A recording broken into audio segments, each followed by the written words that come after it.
Good morning class. RC group of education में आपका online स्वागत है। जैसे कि हम आज तक पढ़ते आ रहे हैं गणित में, इससे पहले हमने क्या पढ़ा था, आपको हमने ट्रिग्नोमेट्री पढ़ी थी, यानी कि हमने त्रिकोणमिति के बारे में जाना था, समझा था कि किस प्रकार उसमें क्वेश्चन किए जाते हैं, कैसे सिद्ध किए जाते हैं, एक पक्ष से दूसरे पक्ष में कैसे सर्वसम्मिकाएं इसमें होती हैं। आज हम नए टॉपिक के साथ आपके सामने हाजिर हैं। हमारा टॉपिक है आज द्विघात समीकरण, यानी कि द्विघात समीकरण किसे कहते हैं। तो जिसका एक सूत्र होते हैं, जैसे कि द्विघात समीकरण चर x में एक द्विघात समीकरण ax² plus bx plus c बराबर 0 के प्रकार का होता है। यानी कि हमारी जो द्विघात समीकरण हुए उसमें क्या है, x क्या है, यहाँ पे चर पद है, और जहाँ x की अधिकतम घात यानी कि मैक्सिमम घात कितनी होती है, 2, तो वो क्या होती है आपकी द्विघात समीकरण। जैसे आपका एक क्वेश्चन है,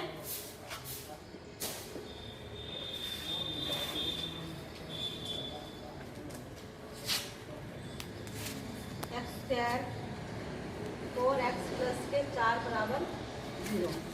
तो x² प्लस के 4x प्लस के 4 बराबर 0 है, और आपको ये बताना है कि ये आपकी द्विघात समीकरण है या नहीं है। तो आप देखिए हमारी द्विघात समीकरण क्या थी, ये वाली। तो हम कैसे सॉल्व करेंगे इसे, x² प्लस के 4x प्लस के 4 बराबर 0 की तुलना किससे करेंगे, इस समीकरण से की तुलना x² plus bx plus c बराबर 0 से करने पर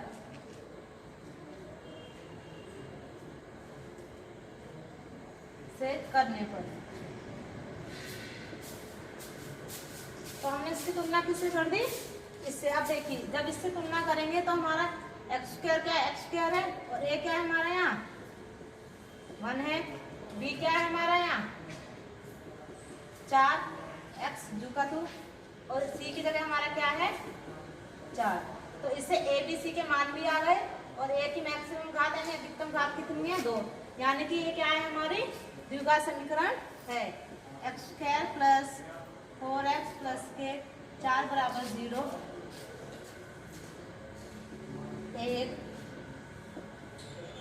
द्विघात समीकरण है।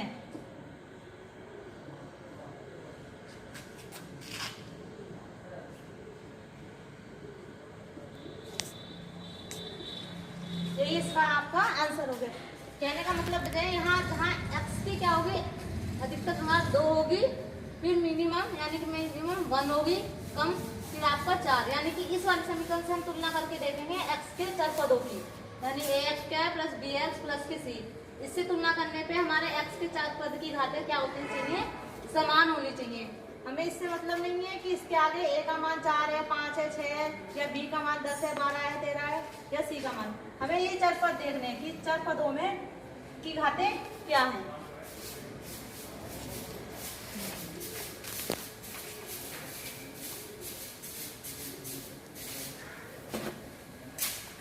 आगे हम देखेंगे द्विघात समीकरणों के मूल। द्विघात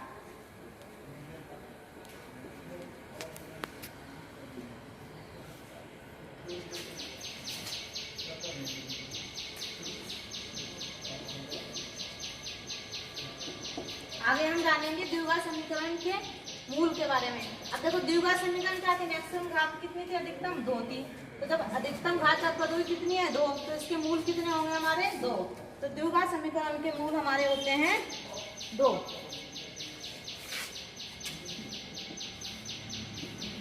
द्विघात समीकरण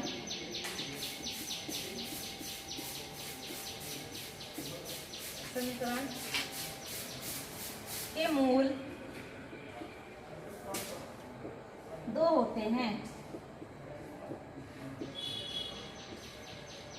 तो आपने क्या पढ़ा अभी तक, देखो हमने ये तो पढ़ लिया द्विघात समीकरण किसे कहते हैं, कि हमने द्विघात समीकरण क्या थी हमारे ax² प्लस bx प्लस के c बराबर 0। अब इससे तुलना करने पे हमने द्विघात समीकरण समझी कि कैसे पता चलेगा हमें कि ये द्विघात समीकरण है या नहीं है। इसके बाद हम देखते हैं द्विघात समीकरण के मूल। आपको पता है x की अधिकतम घात यानी x की अधिकतम घात कितनी है 2, चर पदों की अधिकतम घात 2 हुए, तो हमारे द्विघात समीकरण में कितने मूल हो गए 2। अब इन दो, ये जो 2 मूल हैं, अब इनके 2 मूलों के हम मान कैसे निकालेंगे, उसके लिए सूत्र देखिए, x बराबर माइनस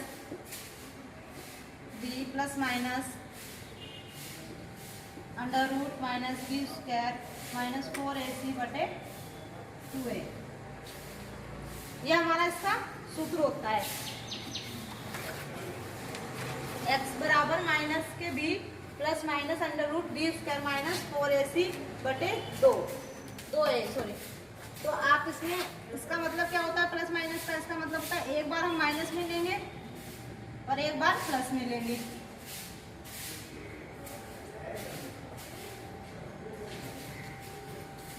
दूसरा, अब हमने पहले प्लस में ले लिया, अब एक बार क्या लेंगे इसमें माइनस में, minus B minus under root B square minus 4ac बटे 2a।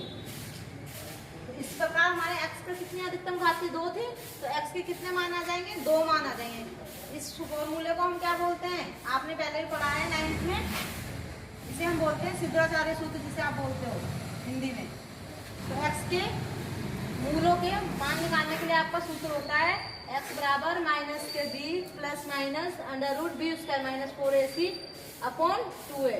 अब एक बार प्लस माइनस का मतलब क्या होता है, एक बार हम प्लस में रखेंगे और एक बार हम माइनस में रखेंगे। इसके बाद हम कुछ क्वेश्चन देख लेते हैं।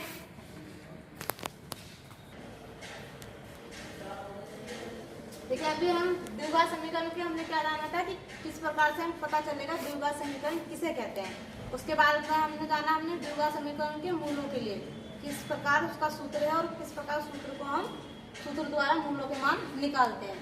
अब देखते हैं उन्हीं विधियों से, यानी कि उन्हीं सूत्रों से द्विघात समीकरण के जो सूत्र अभी मैंने बताए हैं आपके मूलों का गुणनफल निकालना, मूलों के मान निकालना किस तरीके से निकालेंगे वो देखिए और ध्यान से देखिए, इसके साथ साथ नोट भी कीजिए।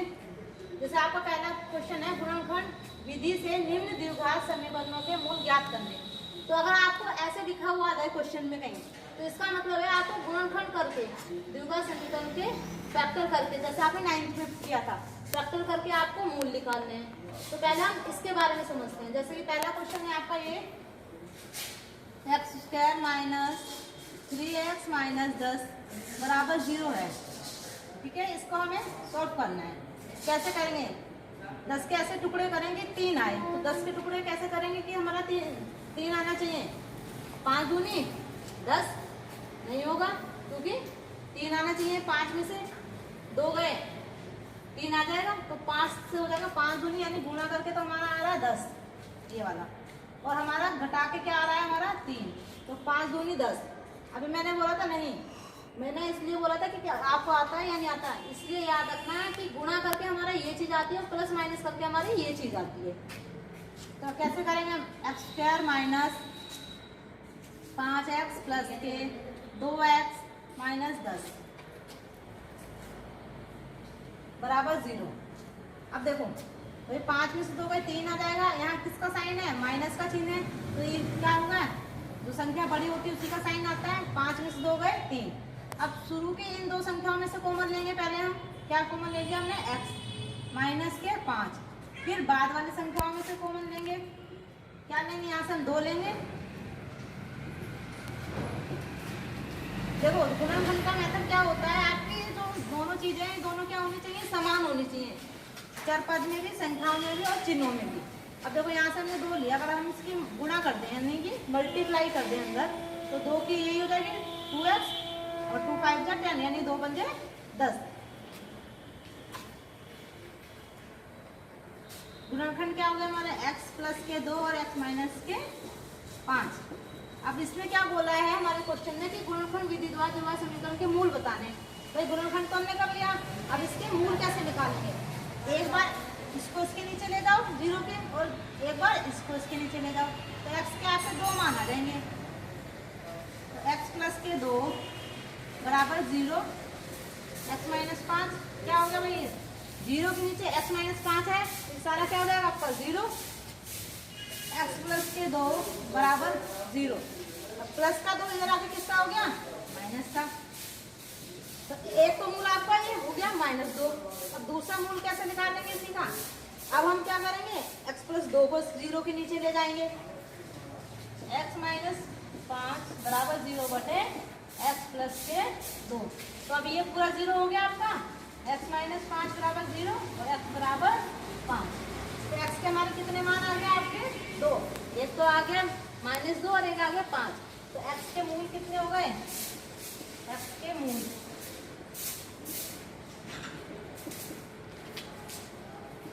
यानी कि x बराबर हो गया हमारा -2 और हो गया 5।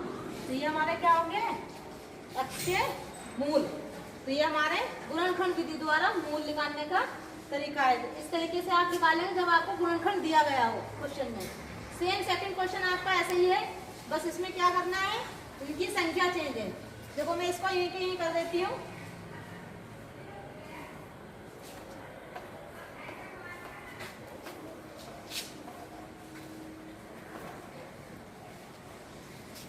दो एक्स स्क्वायर है तो 2 कर दिया, प्लस x और माइनस के 6। अब इसके ऐसे टुकड़े करने हैं कि आपका यहाँ पे x के आगे अगर कोई संख्या ना हो तो हम क्या मानते हैं उसे, हमारा मतलब होता है उसका 1। तो 2 तिया 6 यानी 2 3 जा 6 और 3 में से 2 गए, एक आ गया आपका। ये इसके गुणनखंड हो गए फैक्टर। 2x स्क्वायर प्लस के 3x माइनस के 2x माइनस के 6 बराबर 0 हो गया आपका। अभी मैंने इससे पहले क्या बताया, सेम को प्रोसीजर वही है जैसे हमने फर्स्ट क्वेश्चन किया था। शुरू के 2 उसमें से हम कॉमन ले लेंगे,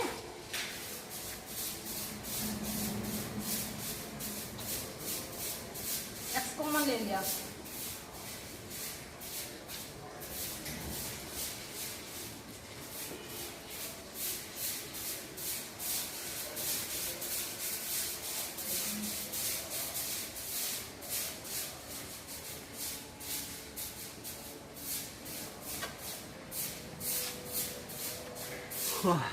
सॉरी ये क्या है आपका।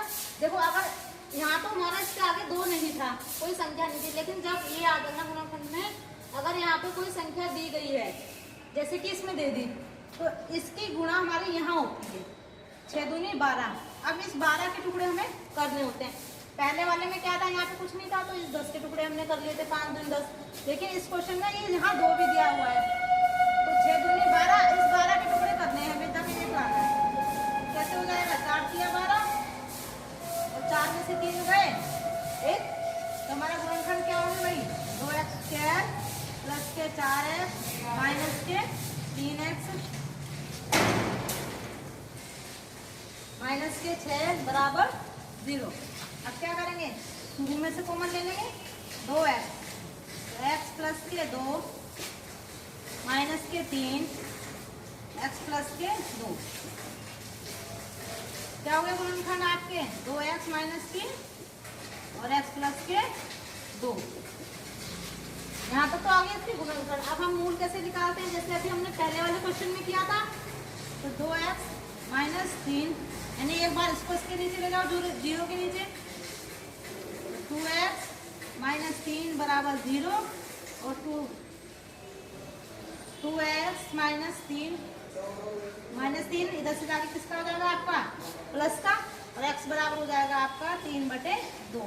तो एक मूल तो ये हो गया इसका आपका, यानी कि x बराबर 3/2। जब हम x प्लस 2 को इसके नीचे ले गए, अब किसे ले जाएंगे हम इसके नीचे, इसको। x प्लस के 2 बराबर 0/2x प्लस के 3। तो ये पूरा 0 हो गया आपका। तो x प्लस 2 बराबर 0 और x बराबर हो गया आपका -2। तो अब देखो x के 2 मूल आ गए, एक तो 3/2 और एक -2। तो x के 2 मान हो गए 3/2 और -2। ये हो गया इसका आंसर। ये हो गया आपके मूल निकालने का तरीका गुणनखंड विधि द्वारा। जब आपको गुणनखंड दिए गए हो, विधि दी गई हो कि गुणनखंड विधि द्वारा द्विघात समीकरण के मूल निकालिए, तो आपको इस विधि का प्रयोग करना है, यानी इस विधि द्वारा आपको मूल निकालने हैं। लेकिन जब आपको गुणनखंड विधि नहीं दी गई हो और मूल पूछें तो कौन सा सूत्र रहेगा, उसके बारे में देखिए। इससे अगला क्वेश्चन है आपका, समीकरण 3x square minus 6x plus 2 बराबर 0 के मूल ज्ञात कीजिए। अब ये तो हमने कर लिया भाई गुणनखंड द्वारा, कैसे निकालेंगे हम मूल x के मान। अब हम पढ़ेंगे जब उसने गुणनखंड नहीं दिया हुआ आपके क्वेश्चन में, तब कैसे मूल निकालेंगे। इससे पहले हमने अभी सिद्धाचार्य सूत्र पढ़ा था आपका, ये वाला, x बराबर -b plus minus √b² minus 4ac/2a। ये पढ़ा था आपका सूत्र हमने अभी। तो इस समीकरण में हमें क्या करना है, इस क्वेश्चन को करने के लिए 3x² माइनस 6x प्लस के 2 बराबर 0। अब देखो सिद्धाचार्य सूत्र में हमारे a b c के मान थे, लेकिन हमें यहाँ पे a b c के मान नहीं दिए हैं। हमें क्या दिए, चर पद। अब हमें यहाँ से क्या निकाले, a b c के मान। वो कैसे निकालेंगे आप लोग, अभी हमने द्विघात समीकरण पढ़ी थी, ax² प्लस bx प्लस के c बराबर 0। ये पढ़ी थी हमें, जिससे हमें पता चल रहा था कि द्विघात समीकरण है या नहीं है। तो इसी से हम क्या निकालेंगे, a और b c के मान निकालेंगे। तो सबसे पहले हम कैसे लिखेंगे, 3x² माइनस 6x प्लस 2 बराबर 0 की तुलना ax² plus bx plus c बराबर 0 से करने पर यानी इससे तुलना कर दो। अब देखो a का मान क्या आ जाएगा हमारे यहाँ से 3, b का मान क्या आ जाएगा माइनस के 6 और c का मान क्या आ जाएगा आपके 2। अब a b c के मान आ गए। मूलों के लिए मैंने अभी सूत्र क्या बताया था आपका, x बराबर minus b plus minus under root b² minus 4ac बटे 2a। इसमें आप मान रख दीजिए और इसको कैसे कर सकते हैं, एक बार हम इसमें प्लस में लिख सकते हैं और एक बार हम इसमें माइनस में लिखते हैं। यही बताया था इससे पहले आप लोगों को, एक बार प्लस में और एक बार माइनस में।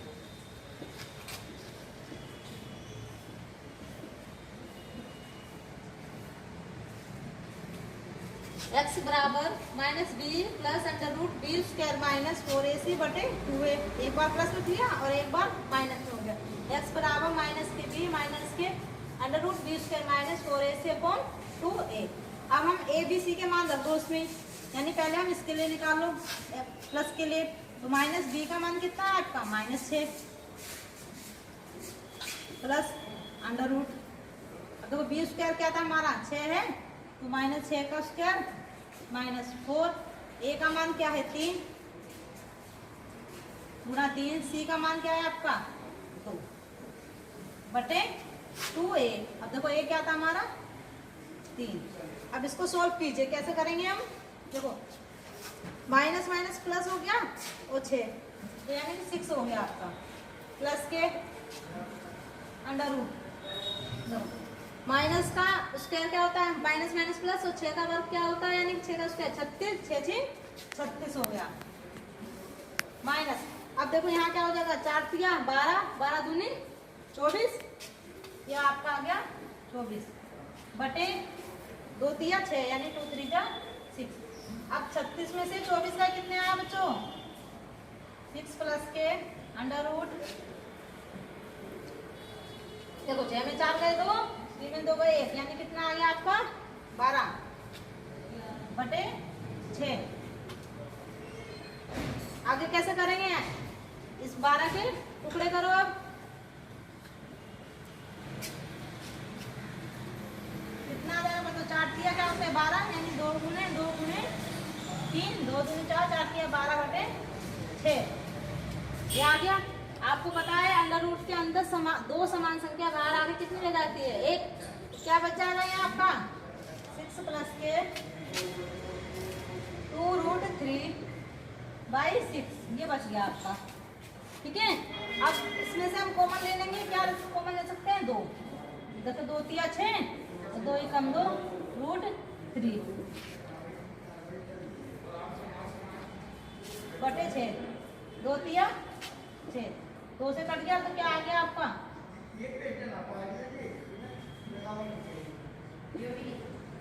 एक मूल तो ये हो गया।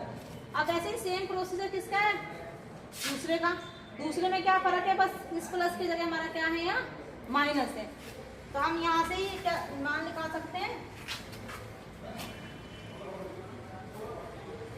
इसी को हम क्या कर सकते हैं, अभी हमने प्लस के लिए निकाल दिया था ये, अब हम किसके लिए निकालेंगे सेम प्रोसीजर, यहाँ हम क्या कर देंगे बस माइनस में इनकी ही चेंज कर रही हूँ, इसे समझ लीजिए सेम वही है, बस माइनस चेंज हो जाएगा इसमें और सेम जो का तो वही है।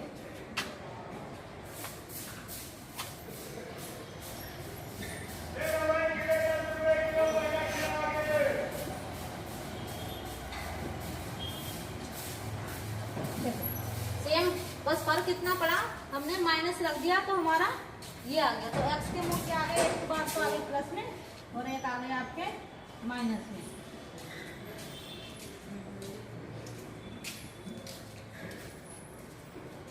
यही क्या है इसका आंसर, यानी कि एक्स के 2 मान आ गए हमारे सिद्धाचार्य सूत्र। जब आपकी समीकरण दी गई हो और मूल पूछे गए हो तो आपको क्या करना है, इस फॉर्मूले का यूज करना है। लेकिन अगर द्विघात समीकरण देके उसने गुणनखंड पूछा कि मूल बताओ गुणनखंड विधि द्वारा, तो क्या करना है, आपको उसके फैक्टर करने हैं और गुणनखंड द्वारा उसको हल करना है। लेकिन अगर वो समीकरण ही दे सिंपल और आपसे पूछ ले मूल ज्ञात कीजिए, तो आपको कौन सा मान लगना है, सिद्धाचार्य सूत्र का मान लगेगा। पहले आप सबसे पहले समीकरण से तुलना करोगे, ए बी सी के मान निकालेंगे, उसके बाद हम इस सूत्र का प्रयोग करेंगे। कुछ क्वेश्चन है जो मैं आपको होमवर्क के लिए दे रही हूँ, जो आपको करके लाने हैं। देखो बच्चों, अभी जैसे हमने क्वेश्चन कराए थे द्विघात समीकरण के मूलों के बारे में हमने समझा था। एक तो समझा था गुणनखंड विधि द्वारा, दूसरा समझा था सिद्धाचार्य सूत्र द्वारा।